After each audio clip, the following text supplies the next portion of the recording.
बालमित्रांनो नमस्कार. गमभन मराठी भाषा कार्यशाळा या आपल्या यूट्यूब चॅनलवर तुमचं सगळ्यांचं मनापासून स्वागत. रामनवमी निमित्त आपण हा भाग घेऊन आलेलो आहोत आणि यामध्ये बंधुप्रेम आपण विशेषत्वाने दाखवणार आहोत.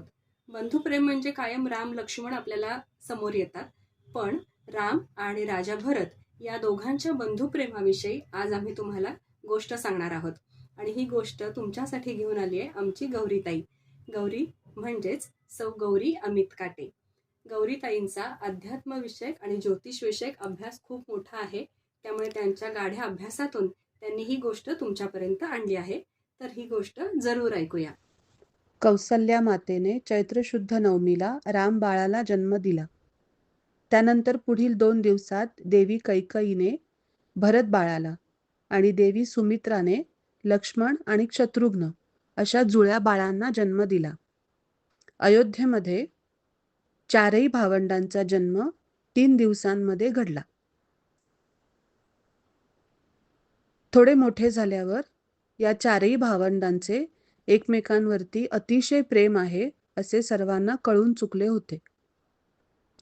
मात्र राम आणि लक्ष्मण एकमेकांच्या थोडे अधिक जवळ होते, तर भरत आणि शत्रुघ्न यांची जोडगोळी होती.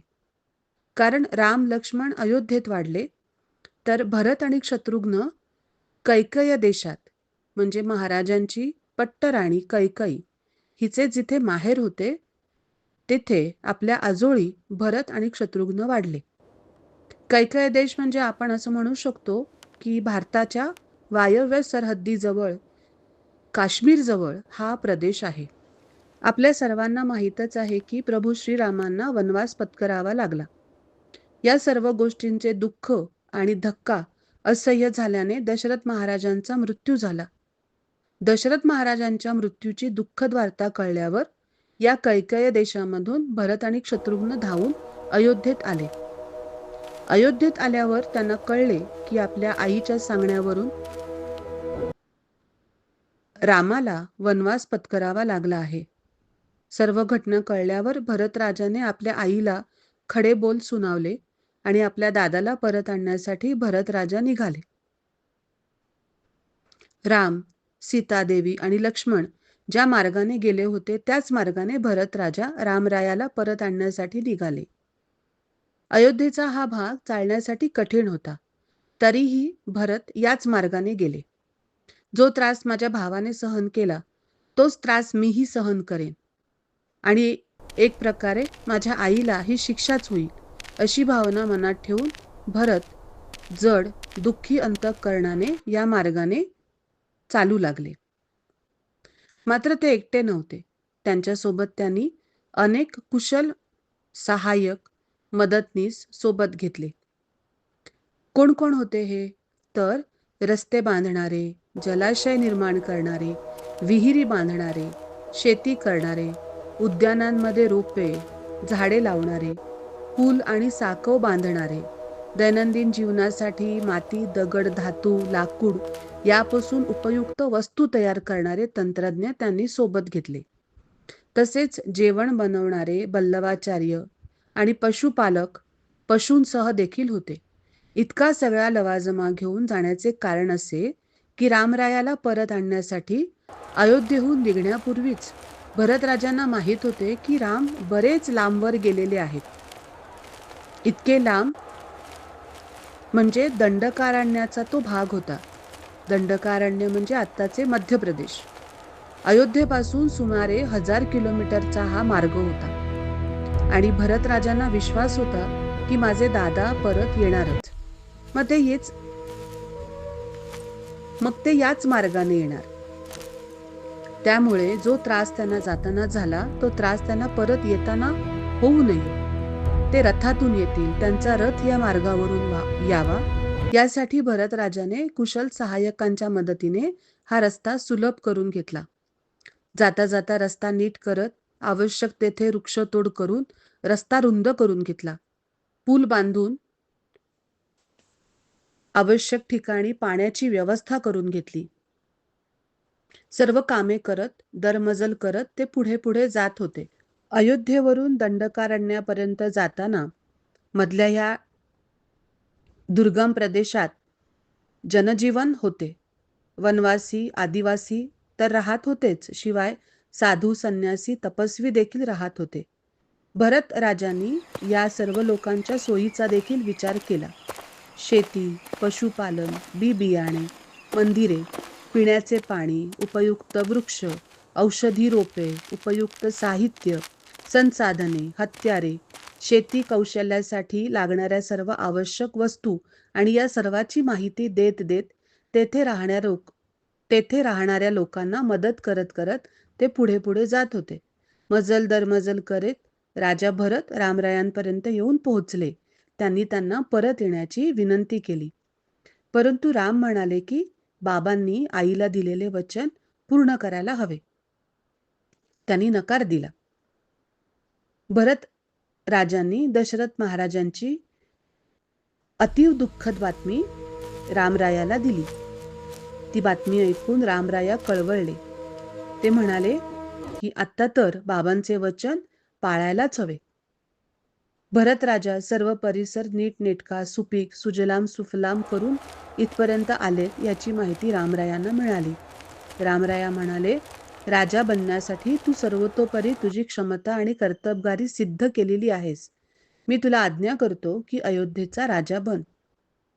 भरत महाराजांनी या गोष्टीला नकार दिला आणि रामरायांच्या पादुका घेऊन दुःखद अंतःकरणाने ते परतले.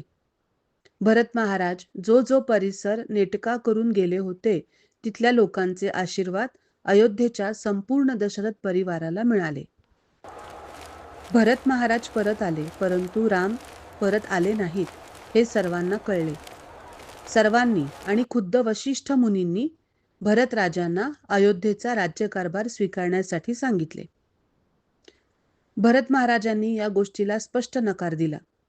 मनात कुठेतरी त्यांना दुःख, अपराधीपणाची बोचणी होती की माझा विचार करून माझ्या आईने हे कृत्य केले आहे, म्हणजे या सर्वाला मीच कारणीभूत आहे.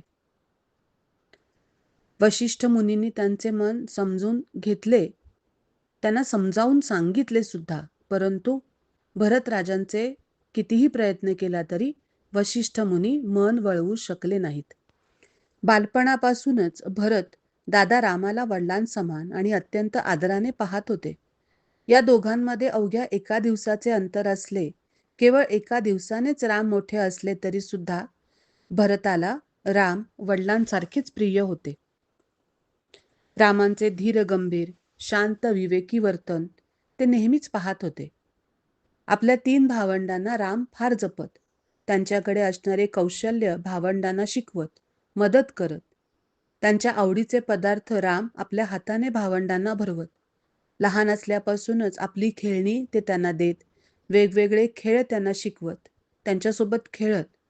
मोठे झाल्यावर शालेय शिक्षण आणि साहसी खेळांमध्येही ते आपल्या भावंडांना मदत करत. जे आपल्याला करता येईल ते सर्व भरत, लक्ष्मण, शत्रुघ्न यांनाही करता यावे यासाठी राम प्रयत्न करत. असा मोठा भाऊ कुणाला प्रिय नसेल. भरत, लक्ष्मण, शत्रुघ्न तिघांनाही राम अतिशय प्रिय होते. त्यात भरत राजांचा स्वभाव हळवा, प्रेमळ आणि गुणी. काहीही करून मी त्यांना परत आणणारच हा निग्रह करून भरत निघाले होते, परंतु बाबांना दिलेले वचन पाळायलाच हवे असे सांगून रामानेच त्यांना परत पाठवले. वास्तविक पाहता राम जेव्हा वनवासाला निघणार ही गोष्ट वशिष्ठ मुनींना कळली, तेव्हा ते म्हणाले की आता सीतादेवी अयोध्येची राणी बनेल. परंतु त्यानंतर लक्ष्मण आणि सीतादेवी सुद्धा रामासोबत वनवासाला निघाले आहेत हे कळल्यावर अयोध्येचे महाराज भरत बनतील असे वशिष्ठ मुनींनी सांगितले. वशिष्ठ मुनी म्हणजे ज्यांनी योग वशिष्ठ असा दिव्य ग्रंथ लिहिला आहे. सध्याच्या काळातही हा ग्रंथ आपल्या सर्वांना उपयुक्त मार्गदर्शक ग्रंथ आहे. ते वशिष्ठ मुनी अयोध्येचे महामंत्री होते. त्यांचा सल्ला दशरथ महाराजांना अत्यंत उपयुक्त वाटत असे. मात्र वशिष्ठ मुनींना वाटत होती त्यापेक्षा परिस्थिती फार वेगळी होती. भरत राजा प्रभू रामचंद्रांच्या पादुका घेऊन आले खरे, परंतु त्या पादुका त्यांनी सिंहासनावर ठेवल्या आणि ते अयोध्येतून बाहेर पडले. अयोध्येपासून सुमारे 50 किलोमीटरवर असणाऱ्या नंदीग्राम या ठिकाणी म्हणजे अयोध्येचा राज्य परिसर ओलांडून त्या अयोध्येच्या सीमेवर असणाऱ्या रामराया ज्या दिशेने गेले होते त्या दिशेवरती जे गाव होते नंदीग्राम, या ठिकाणी पर्णकुटी उभारून भरत महाराज रामरायाप्रमाणे 14 वर्ष तेथे राहिले. 14 वर्ष भरत महाराज अयोध्येत आलेच नाहीत. त्यांनी अयोध्येचा त्याग केला होता. भरत महाराज आणि त्यांचे सुमारे 20-22 मंत्री देखील त्यांच्यासोबत इथे राहिले. महाराज स्वतःच्या डोळ्यांनी बघून आले होते की राम, देवी सीता आणि लक्ष्मण कुठे कसे राहतात. त्यांची राहण्याची पद्धत, त्यांची कठीण जीवनशैली, त्यांची वस्त्र, त्यांची पर्णकुटी त्यांनी सर्व डोळ्यांनी पाहिले होते. त्यांनी सुद्धा त्यानुसारच ब्रह्माचरण अनुसरले. तेही तसेच भगवी संन्यासी वस्त्र नेसून वडाच्या झाडाचा चीक केसाला लावून केसांच्या जटा बनवून तपाचरण करून राहू लागले. त्यांच्याप्रमाणे त्यांचे अनुयायी मंत्री सुद्धा आपल्या घर कुटुंबाचा त्याग करून नंदीग्राम येथे पर्णकुटी उभारून राहिले. सर्वजण कुशासनावर म्हणजे गवताची चटई जमिनीवर अंथरून त्यावरच झोपत असत. आपली पत्नी देवी मांडवी हिचा त्याग करून महाराज भरत तपस्व्यासारखे जीवन जगत होते. तब्बल 14 वर्ष ते असे राहिले. राम जेव्हा रावणाचा वध करून परतले तेव्हा त्यांच्यासोबत महाराज भरत अयोध्येमध्ये आले. भरत महाराजांनी रामांच्या साक्षात पादुका अयोध्येच्या गादीवर ठेवल्या होत्या आणि तशाच दुसऱ्या पादुका त्यांनी करून घेतल्या. या दुसऱ्या पादुकांना श्रीरामांच्या पायाचा स्पर्श झालेला नसला तरी सुद्धा श्रीरामांच्या पादुका मानून भरत महाराजांनी त्यांची पूजा नंदीग्राम येथे केली. तिथे त्या पादुका स्थापित केल्या. रामाची भक्ती करत 14 वर्ष त्यांनी तिथे काढली. थोर बंधू भक्तीचे उदाहरण म्हणजे भरत आणि राम प्रेम होय. म्हणूनच लक्ष्मण जितका रामांना प्रिय होता तितकाच भरतही होता. मात्र राम म्हणतात, वनवासानंतर अयोध्येचा राज्यकारभार हाती घेतल्यावर राम म्हणाले की लक्ष्मणाचा सहवास मला मिळाला त्या तुलनेने भरताचा सहवास मला कमी मिळाला, म्हणून माझे मन नेहमी भरताच्या बाजूला थोडे अधिक झुकते. भरत महाराजांना वशिष्ठ मुनींनी सांगितले होते की रामाच्या वनवासामागे ईश्वरी इच्छा आहे, जगत कल्याण आहे. दुःख करू नका, अयोध्येचा कारभार स्वीकारा. परंतु हळव्या मनाच्या भरत महाराजांना हे शक्य झाले नाही. राम वनवास पूर्ण करून परत आले तेव्हा त्यांच्या सोबतच भरत महाराज अयोध्येमध्ये परतले. रामरायाने रावणाचा विनाश केला. आता ते अयोध्येकडे परत यायला निघाले आहेत असा निरोप दूताकरवी भरत महाराजांना मिळाला होता. यावर भरत महाराजांनी काय केले? राम परतण्याचे 3 विविध मार्ग होते. कोणत्या मार्गाने राम परत येतील हे भरत महाराजांना माहीत नव्हते. म्हणून त्यांनी 3ही मार्ग पूर्वीप्रमाणेच सुबक आणि नीटनेटके केले. ऐनवेळी म्हणजे 2 दिवस आधी जेव्हा रामरायांचा ताफा येणार होता त्यावेळी त्यांनी नंदीग्रामपासून अयोध्येपर्यंतचे आणि अयोध्येच्या आतमधील शहरामधील सर्व रस्ते सुंदर फुलांनी सजवले. अगर म्हणजे एक अत्यंत सुगंधी द्रव्य रसायन, गुलाबजल, कापूर यांच्या शिडकाव्याने रस्ते आणि परिसर सुगंधी केला. खाण्यासाठी फळे, पिण्यासाठी चंदन केशरयुक्त शीतल जल, राम, देवी सीता आणि लक्ष्मण यांच्या पूजेसाठी फुले भरत महाराजांनी सज्ज ठेवली. रामायणातील हे सर्व वर्णन वाचताना रामाच्या प्रतीक्षेत असणाऱ्या शबरीची आठवण पुन्हा एकदा आपल्याला होते. राम परतले. अयोध्येचा राज्यकारभार त्यांनी हातात घेतला. कालांतराने त्यांनी भरत, लक्ष्मण, शत्रुघ्न या 3ही भावंडांना अयोध्येजवळची अन्य स्वतंत्र देश राज्य करण्यासाठी कारभारासाठी दिली. तेथे भरत, लक्ष्मण, शत्रुघ्न त्यांचे पुत्र वारस राज्यकर्ते झाले. अयोध्येचे साम्राज्य वाढले आणि नावाप्रमाणेच ती अयोध्या राहिली. कालांतराने प्रभू श्री रामचंद्रांनी जेव्हा आपला अवतार समाप्त केला आणि शरयू नदीमध्ये संजीवन समाधी घेतली तेव्हा त्यांच्यासोबत भरत महाराजांनी सुद्धा संजीवन समाधी घेतली. आजही नंदीग्राम येथे भरतराम मिलाप मंदिर आहे. मोठ्या भावाने धाकट्या भावाचा आपल्या मुलाप्रमाणे सांभाळ करावा आणि धाकट्या भावाने मोठ्या भावाला वडिलांसमान मानून आदर करावा असे सांगणारा भारताचा हा इतिहास. आणि या इतिहासाचे हे शूरवीर राम आणि भरत. अभिवाचन सौ गौरी अमित काटे. इतिहास महाभारत अभ्यासक. संदर्भ मूळ वाल्मिकी रामायण, प्राकृत मराठी. मित्रांनो, हा भाग तुम्हाला कसा वाटला हे आम्हाला आवर्जून कळवा.